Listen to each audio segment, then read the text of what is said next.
नमस्कार दोस्तों, मैं विनोद खन्ना आप सभी दोस्तों का एक बार फिर से तहे दिल से हार्दिक हार्दिक अभिनंदन करता हूं, स्वागत करता हूं।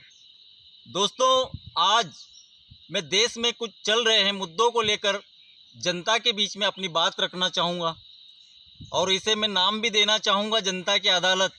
और जनता ही फैसला करे और करना चाहिए, क्योंकि जो आजकल हो रहा है ना, उसके मुताबिक अगर जनता नहीं जागी, उसे देखते हुए अगर जनता आज नहीं जागी, आज फैसला नहीं लिया, तो देश बर्बादी के कगार पर पहुंचने में कोई देर नहीं लगाएगा। दोस्तों, मेरे जो सबसे विशेष बात है, एक तो जो दिल्ली में चल रहा है, देश में चल रहा है, दो मामले, एक तो डिग्री को लेकर चल रहा है और दूसरा राहुल गांधी को लेकर चल रहा है। तीसरा हमारे मध्य प्रदेश की मैं बात करूंगा। मध्य प्रदेश में चल रहा है लाडली बहना योजना। इन तीनों विषय को लेकर मैं जनता के बीच में अपनी बात रखना चाहता हूं। आप इसे ध्यान से सुनिएगा, इस पूरे वीडियो को देखिएगा और खुद फैसला लीजिएगा कि इन तीनों विषय पर जनता ने अपनी राय देना चाहिए या नहीं देना चाहिए। और फैसला जनता जो भी करेगी वो हमें मान्य होगा। मैं सबसे पहली बात राहुल गांधी को लेकर करना चाहूँगा। दोस्तों, उन्होंने जो बयान दिया उसको लेकर उन पर कार्रवाई हुई, उनकी सदस्यता गई, उन्हें घर खाली करवाया गया। अब इसी को लेकर मैं आप ही से पूछना चाहता हूं, राहुल गांधी ने ऐसा कौन सा शब्द कहा था? मेरे ऊपर ले लीजिए, मैं अपने से बात करूंगा। अगर मैंने चोरी की है तो इल्ज़ाम मुझ पर ही आएगा या फिर खन्ना परिवार के जितने भी लोग हैं, मेरा भाई हुआ, चाचा हुआ या खन्ना परिवार से और भी जो सरनेम लिखते हैं, उन सब पर ये इल्ज़ाम लगा। भाई, मैं गलत हूँ तो वो इल्ज़ाम मुझी पर लगेगा ना। तो ये बात खुद कोर्ट ने जो फैसला सुनाती है, कोर्ट को हम जो रहते हैं ना, उसे न्याय का मंदिर कहते हैं। उसी न्याय के मंदिर से ये बात आई। अब जो उन्होंने कहा है कि मोदी, नीरव मोदी चोर है, तो क्या इसमें कौन सी बात हो गई कि पूरा समाज कैसे चोर हो गया? आज तक कभी हुआ क्या? आप भी देखते हो, जो गलती करता है सजा उसी को मिलती है या पूरे खानदान को, पूरे परिवार को या पूरे समाज को मिलती है? ऐसा नहीं होता है। इसके बावजूद उन पर कार्रवाई की गई। इसका क्या मतलब है? इसका ये मतलब है सीधे तौर पर कि आप किसी के खिलाफ कुछ बोलोगे तो उसे गलत साबित करके जेल में बिठा दिया जाएगा। मुझे एक बात समझ में नहीं आ रही है और जनता भी क्यों नहीं सोच पा रही है। ये समझ से परे है कि चलो ठीक है, माना कि राहुल गांधी ने ये बयान दिया, उसके और आपने सज़ा दे दी, लेकिन राहुल गांधी ने कुछ और भी बयान दिए, हिसाब मांगा है। 20,000 करोड़ की बात करते हैं, जो भी इल्ज़ाम लगा रहे हैं, तो कोर्ट ने उस पर भी तो फैसला सुनाना चाहिए ना, आना चाहिए सामने, उसकी भी तो जांच होनी चाहिए। उन्होंने अगर कुछ गलत कहा है, उसकी उसे सज़ा मिल रही है, तो अगर कुछ सत्य बोल रहे हैं, सही बता रहे हैं, उसकी भी जांच होना चाहिए। अगर वो जो बता रहे हैं कि ये अडानी को इतने करोड़ क्यों दिए गए, ये जो भी इल्ज़ाम लगा रहे हैं, तो अगर उसकी जो वो बोल रहे हैं वो अगर गलत हो तो राहुल गांधी को और सज़ा दीजिएगा, लेकिन उसकी जांच होनी चाहिए या नहीं होनी चाहिए, मैं जनता से पूछूंगा। और जनता ही इसका फैसला करे, बताए कि वास्तविक में अगर जो व्यक्ति गलत करता है, अगर उसने माना कि अगर हाँ चलो ठीक है ना, आप बोल रहे हो कि उसने गलत किया है, उसने गलत बोला है, तो जो गलत बोला है उसकी सज़ा आप दे रहे हो, पर जो कुछ अच्छा बोल रहा है अगर, और अगर वो भी गलत निकला तो उसकी सज़ा दे दीजिए। और अगर कुछ अच्छा बोला है तो उसकी जांच होनी चाहिए कि नहीं होनी चाहिए, मैं जनता से पूछना चाहता हूँ। अब दूसरी बात आ रही है डिग्री की बात। मुझे एक बात बताइए, ये जो केजरीवाल जी आरोप लगा रहे हैं, आम आदमी पार्टी ने आरोप लगाया, मुझे एक बात समझ में नहीं आती है कि क्या जब व्यक्ति किसी भी जगह भर्ती होता है, कहीं भी जाता है, तो कागज़ चेक किए जाते हैं। जनता आप भी जानती है, सभी को लगते हैं, सबके कागज़ चेक किए जाते हैं।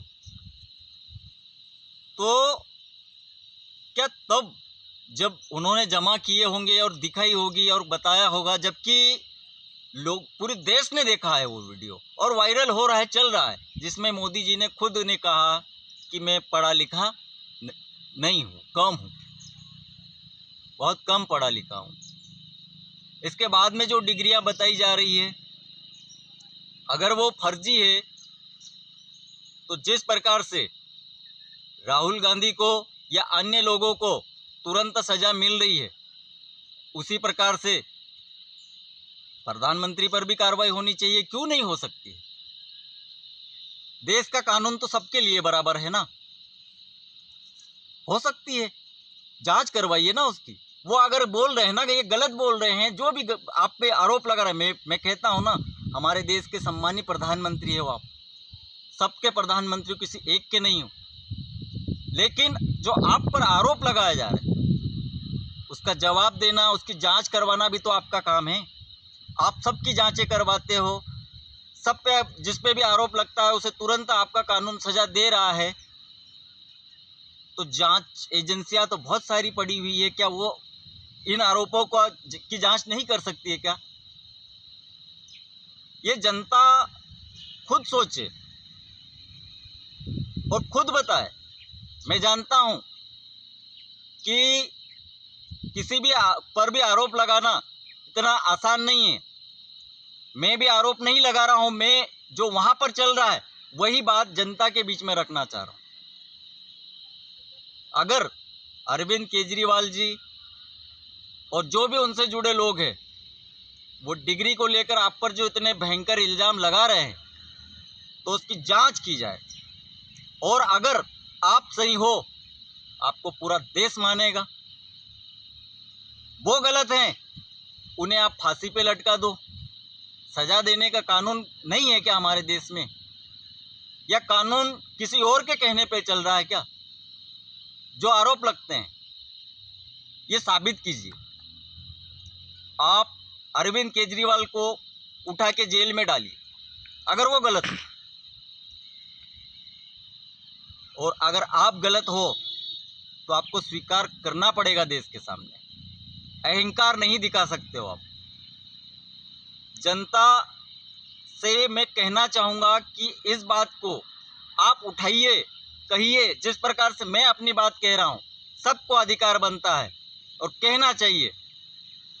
क्या हम हमारी सत्य बात कहने के लिए आज़ाद नहीं है इस देश में क्या? अगर उन्होंने इल्ज़ाम लगाया है तो उसकी जांच की जाए ना, हम तो यही कहना चाहते हैं। ये हुई दो बातें।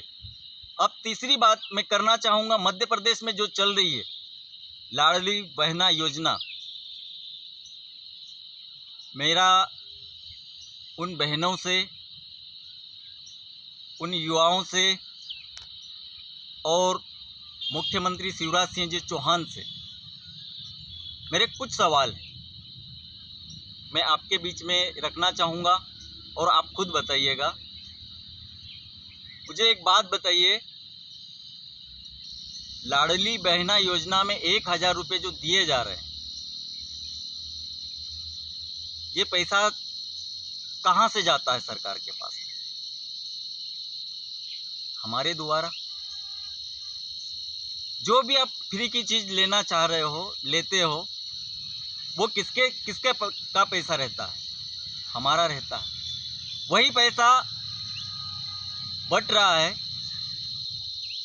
मैं उन बहनों से पूछना चाहूँगा जो 1000 रुपये के लिए जो खाता खुलवा रहे हैं,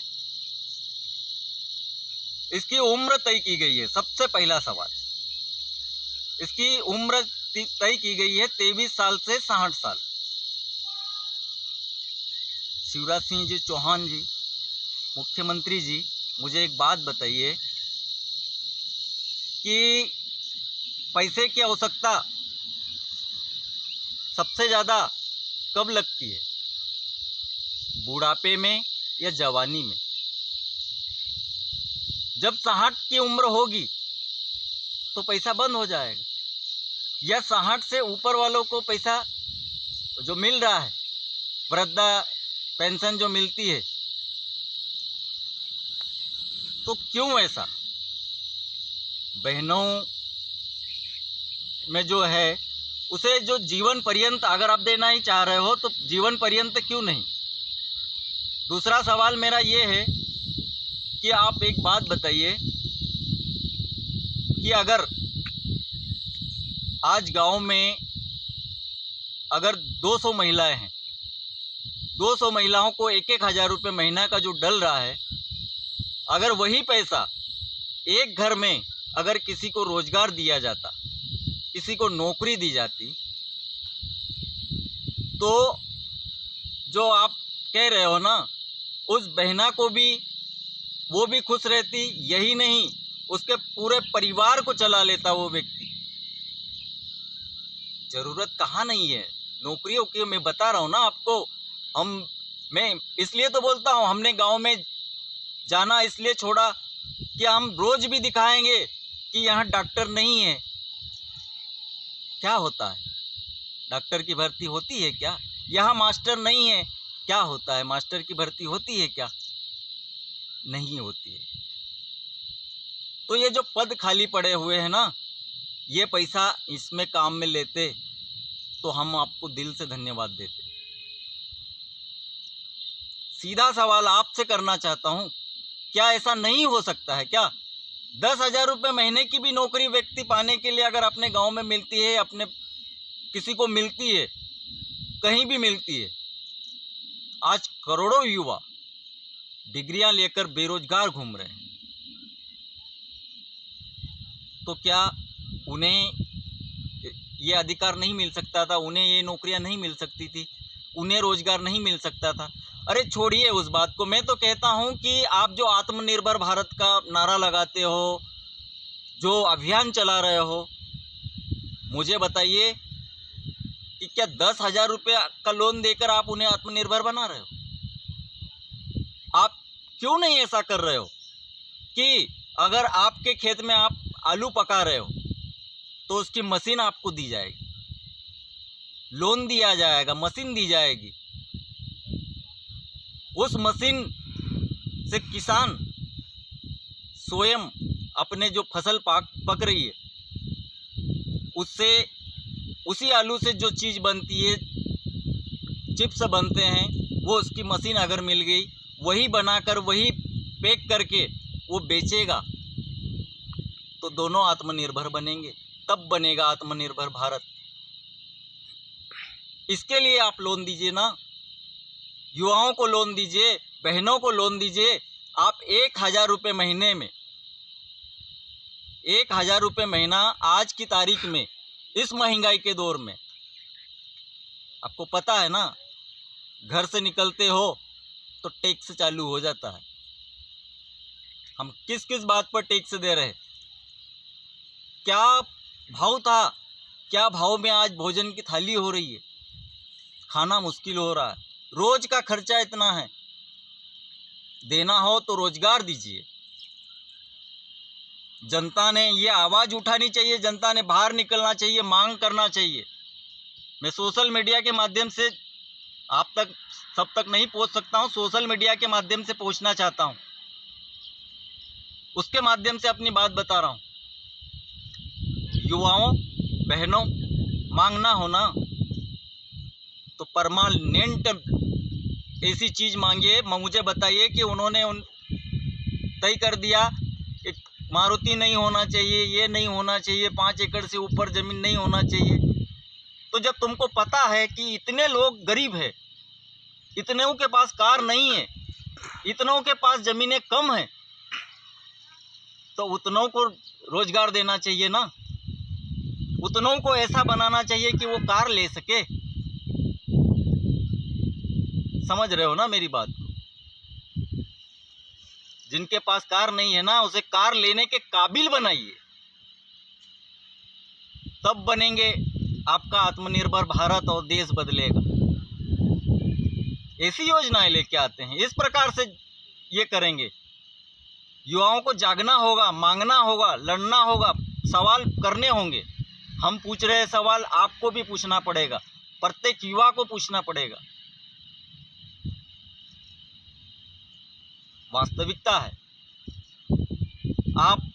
मैं बार बार कहते आया हूं कि किसान को उसकी जमीन की कीमत के बराबर लोन लेने की अनुमति क्यों नहीं है। मैंने राष्ट्रपति को लिखा इस संबंध में।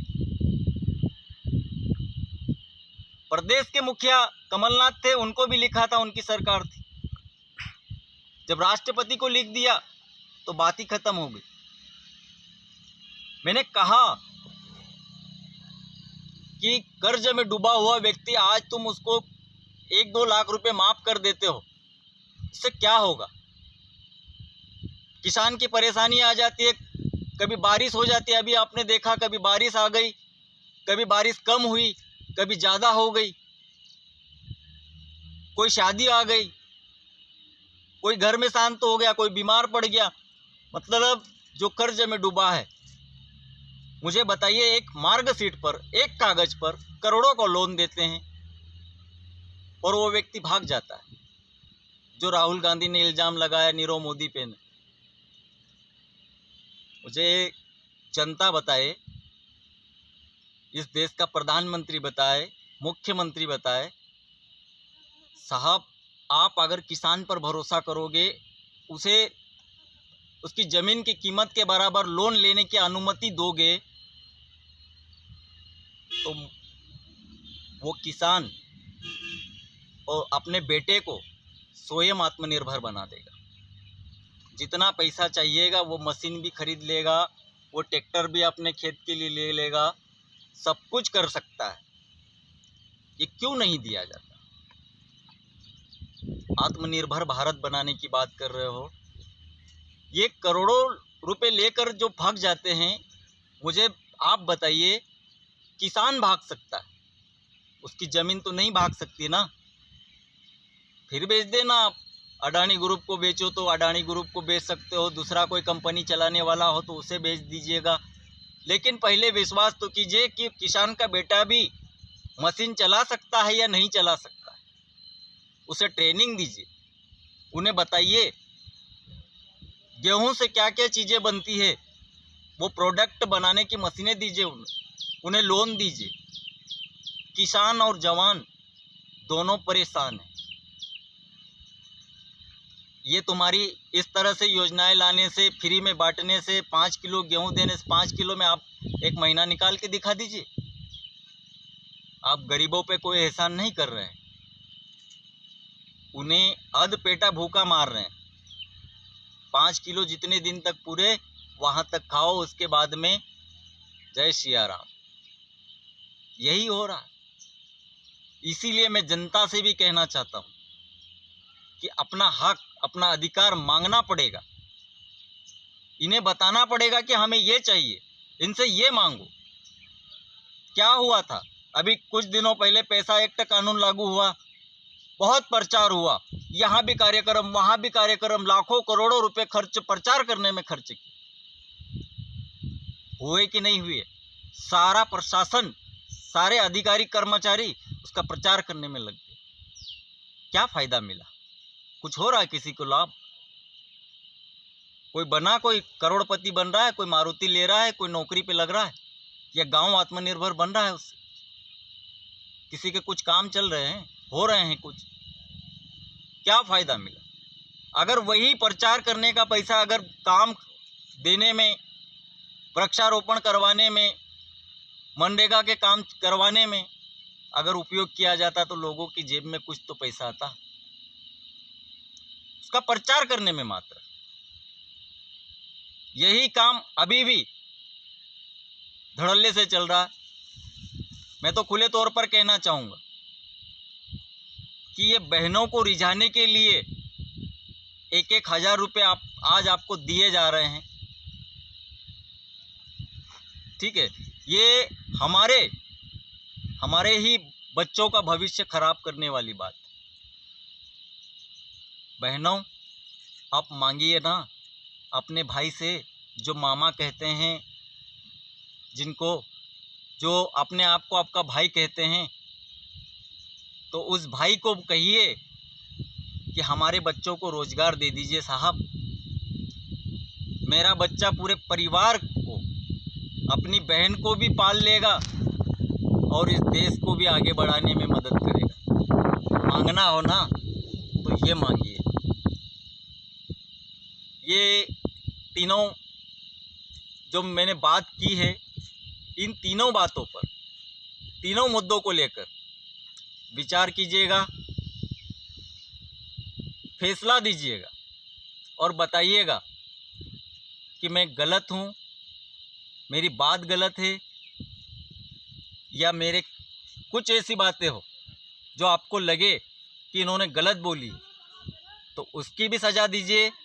और अगर आपको लगे कि वाकई में मेरी बातें सत्य है और सही है, तो उस पर अपना फैसला दीजिए।